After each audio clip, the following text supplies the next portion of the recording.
Alright, great news. I'm recovering from my flu. Well, I think it's it's not a man flu. It's probably just a cold. No, but anyway, back to the main topic. So sorry if my voice is a little bit bad.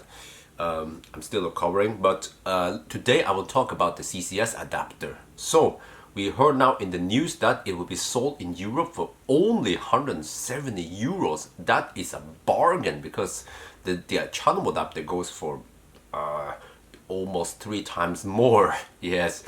And also Tesla claims that it will support up to 120 kilowatt for now, and that it will work on all the Model S and X manufactured after May 2019. So it means that the cars before that time needs to have a hardware retrofit. But on the other hand, okay, the retrofit will cost 500 euros. But you get the adapter then for free, so the actual retrofit is only 330 euros, which I consider is a bargain for what you can get for it. And as for Model 3, you don't need it because all the Model 3s in Europe, they come with a CCS adapter and they're also compatible with supercharger. And so, okay, I mentioned 120 kilowatts. So will we get higher rate? Well, according to Tesla, they say that they will continue to validate this technology as part of the version 3 supercharger rollout and stuff, and that they will provide, so basically what they're saying is that they might bump up the speed later. But if you look at this image here that I found, it seems like it shows 410 volt and 410 410 volt and 210 amp maximum. It's kind of hard to see because of the JPEG compression, but this must be some pre-production adapter because based on this you can only get up to about 80 kilowatt, and since Tesla claims 120 kilowatt, it means that the 200 amp max, that's for the CCS version 1. But if you want to, if in order to support up to 120 kilowatt, you need to have more than 200 amp. It must be about 350 amp. So that means that this is probably just a pre-production something, and the final product, in my opinion, must be CCS version 2 compatible, which is 500 amp maximum. And that means that, based on the voltage on the battery packs for Tesla, you should be able to get about 175 kilowatt.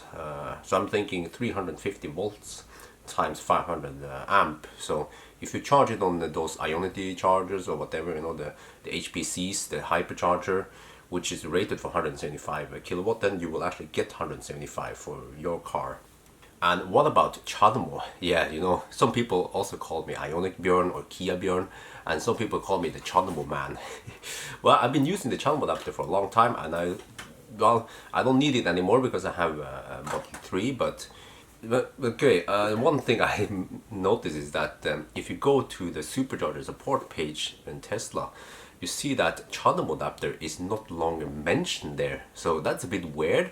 It seems like they're trying to phase out the CHAdeMO adapter.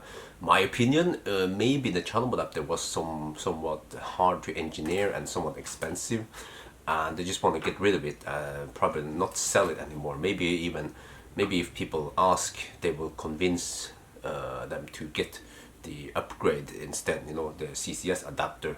And Europe is moving towards CCS anyway, it seems like.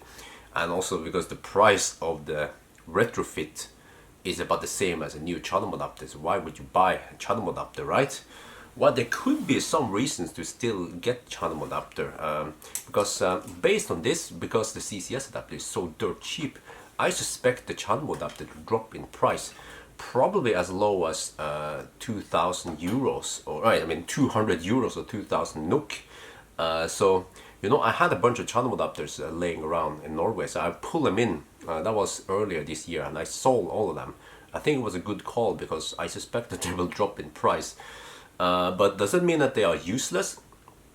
Probably not, because I've been on places where the CCS plug is broken, and then if you just happen to be on the site where that's the only fast charger or the other ones are occupied, then you could just pull out your CHAdeMO adapter and it will work. Yeah.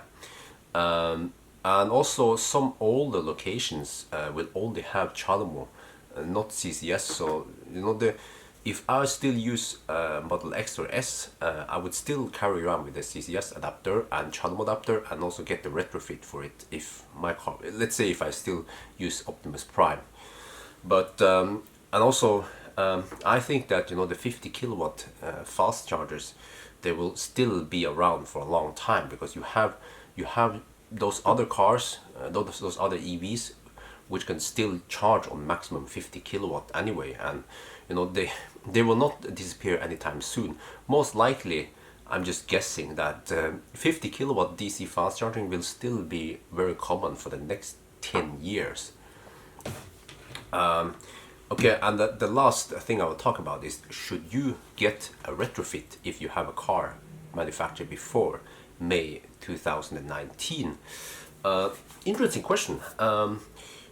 One thing the first thing that popped into my mind was that the supercharger cover is already very insanely good, and it's improving a lot every day. So like I always say, superchargers, they pop up like shrooms, yes, like mushrooms everywhere. And also the cost on supercharging is usually lower than on the other charging networks. So there are many reasons why you can just stay on the supercharger network. And also, if you're a tourist in a foreign country, then it's a bit cumbersome to have to use yet another app or get another RFID or something. So and also the problem is that if you go somewhere, usually if you go to a site which has fast chargers, it might also have superchargers nearby anyway. But it's those places, those remote places where there are maybe only 50 kilowatt anyway. So that in that case, you can just use Chalamo then, or yeah, it depends, of course, which country you are in. It seems like Germany is trying to push out Chalamo and only use CCS. But usually they will still have one Chalamo there, but that one Chalamo plug could be occupied by a Leaf or something, or the old Kia Soul, But the problem is that cities, most cities, they don't get superchargers in the city core. Some countries, some cities like Amsterdam has supercharger outside, at the airport. But some cities like Oslo, they don't have it nearby. You have to drive 40 to 70 kilometers out of the city, and then you have to rely on the HPC. So as for Ionity has similar mindset as Tesla. They are trying to build charging corridors between the big cities. But Fortum, Grønn Kontakt, and Circle K, at least in Norway, they are building HPCs. HPC means high power charger. They are building them inside the cities, so that is very convenient if you just have to top up. Maybe if you're visiting the city, or if you're visiting, then it's convenient to charge it fast. Or if you don't have any other charging options at your home and you only have to rely on supercharging or fast charging or slow charging, of course, then that might work for you. But I don't recommend it because it's a bit time consuming, and it might also wear down the battery faster. So, but at least it's a temporary option. Maybe you can live with it for 6 months or 1 year until you get a house with a dedicated plug or something. But then that makes sense to get the retrofit if you have to rely on fast charging, or if you know that you go on places with poor supercharger coverage, but you have HPC coverage. But I mean, as long as you go somewhere and you know that it's just 50 kilowatt, then you might as well grab a cheap Chalamo adapter on Finn or on whatever other marketplace out there, because Tesla will probably still sell the Chalamo adapter for the same price they did before. Very very expensive. Basically, they're selling it for the same price as the retrofit, but the market is not willing to pay that much for second hand. So that's what I'm guessing. Yeah.